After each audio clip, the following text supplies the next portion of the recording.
پاکستان بھر میں ایک ہی دن 4 مختلف خبریں، مگر کہانی ایک ہی ہے، نظام کی ناکامی۔ چاہے کراچی کی سڑکوں پر عوام ای چالانوں کے بوجھ تلے دبے ہوئے ہوں، پی آئی اے کے جہاز آسمان پر پرندوں سے ٹکرا رہے ہوں، چاہے مکران ہائی وے پر مسافر آگ میں جل رہے ہوں، یا پھر سپر مون کے نیچے قوم صرف تصویریں بنا رہے ہوں۔ ناظرین، آئیں ان تمام خبروں کی تفصیلات شامل کرتے ہیں آج کی اس ویڈیو میں۔ السلام علیکم، حق پاکستان نیوز کے ساتھ میں ہوں کاشف رضا۔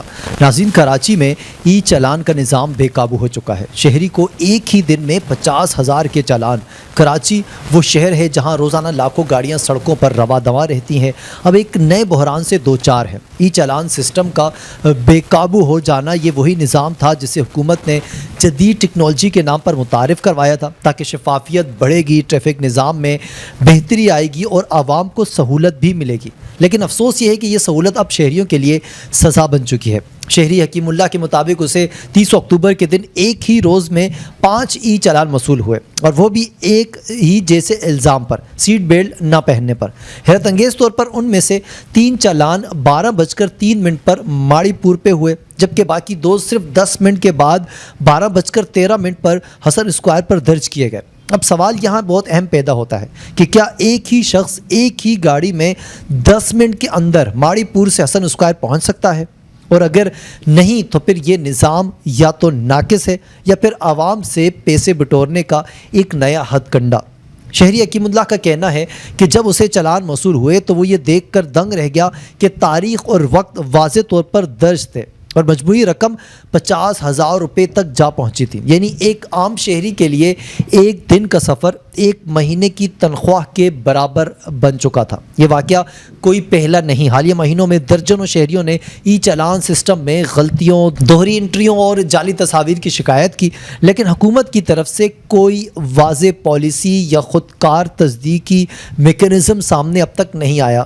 ٹریفک پولیس کے مطابق ناظرین، شہری سے رابطہ کر لیا گیا ہے اور اسے سہولت سینٹر جانے کا کہا گیا ہے تاکہ چالان ریویو ہو جائے، مگر سوال یہ ہے کہ جب نظام اتنا ہی غیر معیاری ہو کہ شہری غلطی نہ کرے تو پھر بھی اسے دفتر کے چکر لگوانے پڑیں، تو پھر آپ سمجھ سکتے ہیں کہ کراچی کے حالات کس جانب جا رہے ہیں۔ دوسری جانب لاہور سے جدہ جانے والی پی آئی اے پرواز حادثے سے بال بال بچ گئے تھے۔ طیارہ پرندہ ٹکرانے کے بعد ہنگامی طور پر کراچی اتار لیا گیا۔ ناظرین، یہ کوئی معمولی واقعہ نہیں ہے بلکہ قومی ایئر لائن کے ایک اور انتظامی بحران کی علامت بھی سمجھا جا رہا ہے۔ لاہور سے جدہ جانے والی پی آئی اے کی پرواز اس وقت خطرے میں آئی جب دوران پرواز ایک پرندہ طیارے سے ٹکرا گیا، جس کے باعث طیارے کی ونڈو اسکرین بری طرح متاثر ہوئی اور پائلٹ کو ہنگامی لینڈنگ کا فیصلہ کرنا پڑا۔ اب سوال یہ ہے کہ آخر یہ واقعات بار بار کیوں پیش آتے ہیں؟ کیا یہ محض اتفاق ہے یا پھر یہ ہمارے ایوییشن نظام کی ناکامی کا تسلسل ہے؟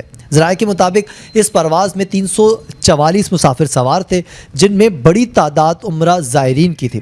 یعنی اگر پائلٹ لمحے بھر کی تاخیر کر دیتا تو یہ حادثہ ایک قومی سانحہ میں بدل سکتا تھا۔ اس واقعے کے بعد تمام مسافروں کو کراچی ایئرپورٹ پر بحفاظت اتارا گیا اور ہوٹل منتقل کر دیا گیا، جبکہ طیارے کی مرمت جاری ہے جس میں تقریباً 12 گھنٹے تک لگنے کا امکان ہے۔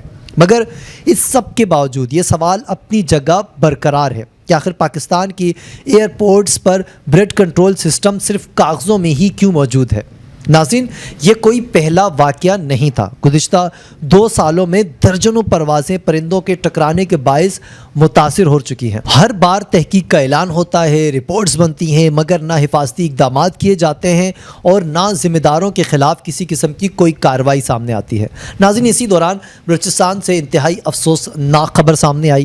مکران کوسٹل ہائی وے پر خوفناک حادثہ پیش آیا، قیامت صغریٰ کے مناظر دیکھنے کو ملے، لاشیں جل کر خاکستر ہو گئیں۔ یہ حادثہ نظام کی کمزوری ہے ناظرین یا پھر محض ایک اتفاق ہے؟ کراچی سے مکران کوسٹل ہائی وے تک پھیلا یہ حادثہ صرف ایک المناک واقعہ نہیں بلکہ ایک لمحہ فکریہ بھی ہے۔ ایک بار پھر وہی سوال اٹھتا ہے کہ آخر کب تک ہماری شاہراہیں انسانی لاپرواہی اور حفاظتی غفلت کی بھینٹ چڑھتی رہیں گی؟ جمعرات کی صبح تقریباً 8 بجے کے قریب ایک کوچ اور LPG گیس سے بھرا ٹرک آپس میں ٹکرا جاتا ہے۔